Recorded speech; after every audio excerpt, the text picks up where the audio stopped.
illumination à travers les textes sacrés. Je n'aime pas qu'on dise tout le temps la France. La France. Il y a des France. De même que le peuple américain n'est pas forcément bouchiste, que les chiites irakiens ne sont pas forcément pour Saddam Hussein, de même qu'il y a plusieurs Irak, il y a plusieurs partout. Donc il y a, à mon avis, en effet, une France. Moi aussi, je voulais dire simplement que sur certains points fondamentaux, comme ce qui s'est passé en 1940, on avait vu quand même un régime se mettre en place et qui, quand même, il faut le rappeler, était sinistre. Et puis que la guerre d'Algérie, je vois que la France, représentée du moins par son président actuel, fait un tabac en Algérie, au cri de la population qui dit des visas, des visas, des visas. Ça ne doit pas occulter qu'il a fallu plus de 30 ans pour qu'on dise ouvertement que ce n'était pas des événements qui se passaient en Algérie, pour ma génération notamment, dont plusieurs sont morts là-bas, que ce n'était pas le maintien de l'ordre, comme on disait, pudiquement, mais que c'était une vraie guerre, une guerre avec torture, comme le général Ossarès, qui récemment, rappelez-vous, qui peut passer en jugement pour ça, a dit qu'il était assez fier d'avoir défendu la France, bon, etc. Donc je dirais qu'il faut toujours garder un peu de distance par rapport à ces là, le là. Alors il y a des Frances. Moi je suis pour une France qui est représentable, peut-être de façon très minoritaire. On va parler, je pense, de Montesquieu tout à l'heure, voilà, par exemple. Bon, on va parler aussi des illuminations, parce que là je vous posais des questions très terriennes, mais enfin c'est un livre très mystique. Les illuminations chez Robert Laffont, c'est le dernier Solers. Par exemple, est-ce que Rimbaud représente la France? Est-ce que Rimbaud, Arthur, représente la France? J'en doute fort.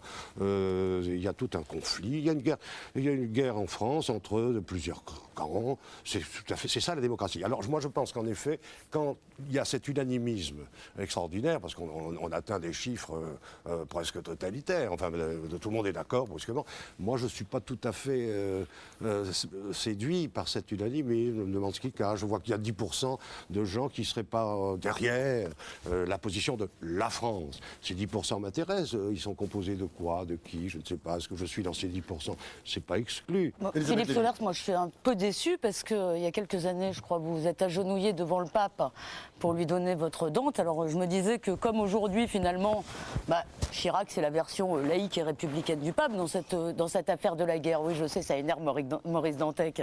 Mais oui, Chirac dit à peu près la même chose que le pape sur cette guerre. Je pensais qu'on allait vous voir vous agenouiller devant le président Chirac. Eh bien, voyez-vous, si j'ai donné la Divine Comédie, au gros livre que j'ai écrit, vous savez que c'est un gros livre où il est beaucoup question de pape. Oui. Et puis Dante n'a pas été bien vu par les papes parce que certains, il les met en enfer. Alors, il a été réhabilité au cours du temps. Et donc, à qui voulez-vous que j'offre un livre où il est question de pape, c'est-à-dire d'une énorme histoire, il faut savoir si on s'y intéresse ou pas, sinon au pape lui-même.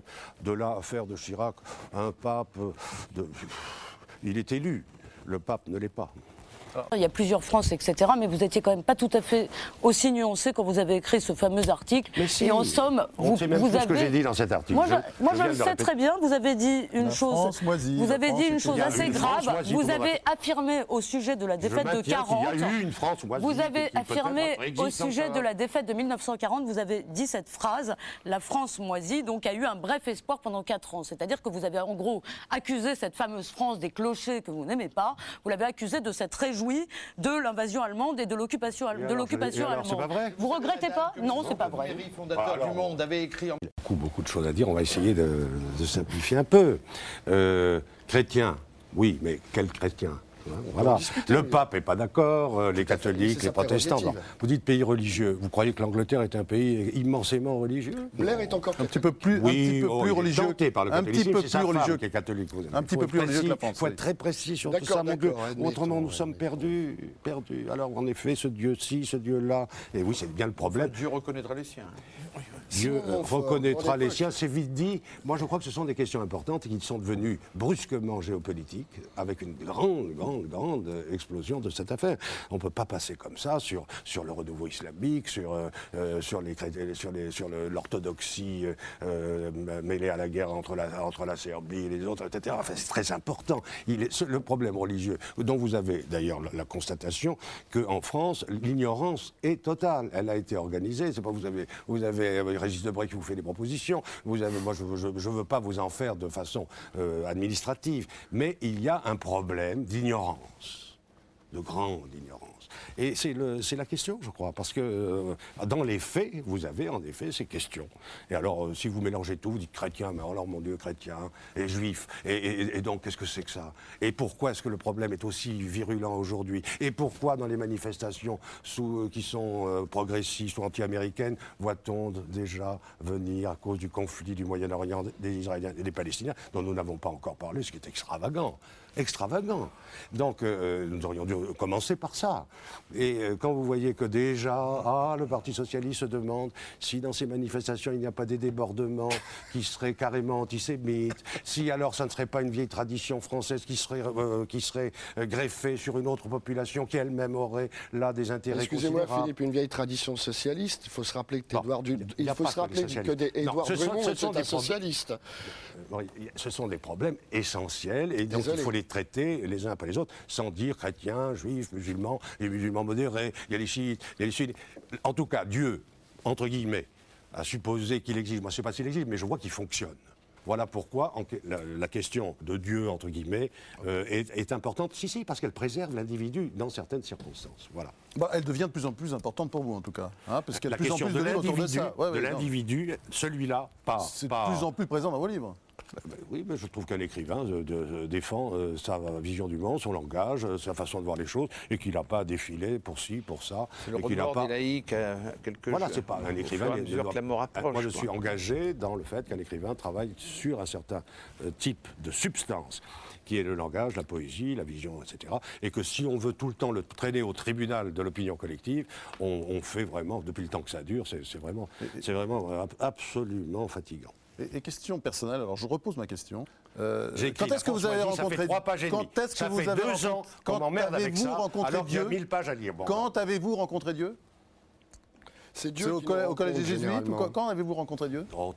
Très enfant.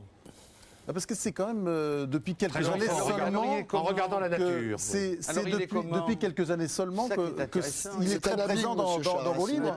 C'est un abîme inconnaissable, il suffit de lire la Bible. Ah oui, mais d'accord, mais enfin bon, d'accord. Dieu, monsieur Charras, je vous l'apprends, est un poète. Vous le rencontrerez en lisant les poètes. Victor Hugo, si vous voulez. Mais il y a mieux encore. Par exemple, André Chénier. Par exemple, tout ça, ça reste pas très précis, quoi. Puisqu'on a beaucoup de 18e ici, dans le fond, cette ignorance des questions religieuses, cette méconnaissance de la France, est-ce que c'est pas l'héritage de nos philosophes du XVIIIe siècle? Est-ce que ce n'est pas les Lumières à la française qui nous ont légué ça? Et pas du tout, justement. Au contraire, la philosophie du XVIIIe siècle, qui est une forme magnifique de liberté, vous prenez Nietzsche, par exemple. Hein, qui admirait Nietzsche? Il voulait être français, cet Allemand. Voilà. Un Français pas comme les autres. Ah bon, hein, il aurait été fier d'être français, mais français pas comme les Français. Français comme Voltaire. Voilà, il dit c'est la plus grande intelligence qui a vécu avant moi, j'étais très modeste pour ça. Et donc Voltaire, ah oui, parce qu'il sentait venir une certaine catastrophe allemande, une certaine lourdeur allemande, une certaine Allemagne moisie, une certaine Allemagne qui va devenir wagnérienne. Il commençait à préférer des petites opérettes françaises comme Carmen de Bizet. Vous savez, il voyait une espagnole. Et plutôt que les Valkyries qui allaient venir et hurler partout, eh bien oui, Nietzsche pensait que l'Allemagne était profondément moisie. Ce qui était son droit, ce qui a été d'ailleurs un extraordinaire penseur allemand. Allemand pas comme les autres, hein, parce que vraiment, on a vu ce qu'on a vu. Et puis c'est comme ça la vie des écrivains ou des penseurs. Enfin, ce sont des gens qui sont pas forcément de leur pays, qui sont de tous les pays. Montesquieu, je suis homme avant d'être français. Et oui, mais vous avez cette magnifique proposition de Montesquieu, bien sûr. Si je savais quelque chose qui n'était pas là, je le sacrifierais, etc. Donc c'est l'universalité, bien sûr. Et ce sont des gens qui ne parlent pas de Dieu, mais si, d'ailleurs Voltaire est resté déiste, parce qu'il trouvait que ça faisait bien dans le paysage. Et Montesquieu, eh bien, c'est quelqu'un qui est très, très, très profond sur le plan de la raison illuminée, n'est-ce pas? Ce sont des gens qui ont reçu des illuminations. À Londres, par exemple. Alors, pour recentrer notre propos, là. Voltaire se décoiffait au passage de la croix à un enterrement. Il y a son voisin qui lui disait « Mais je croyais que vous étiez complètement athée ». Voltaire a répondu « Nous nous saluons, mais nous ne nous fréquentons pas ». Voilà. Mais ça, c'est parce qu'il était snob. Voilà. Alors,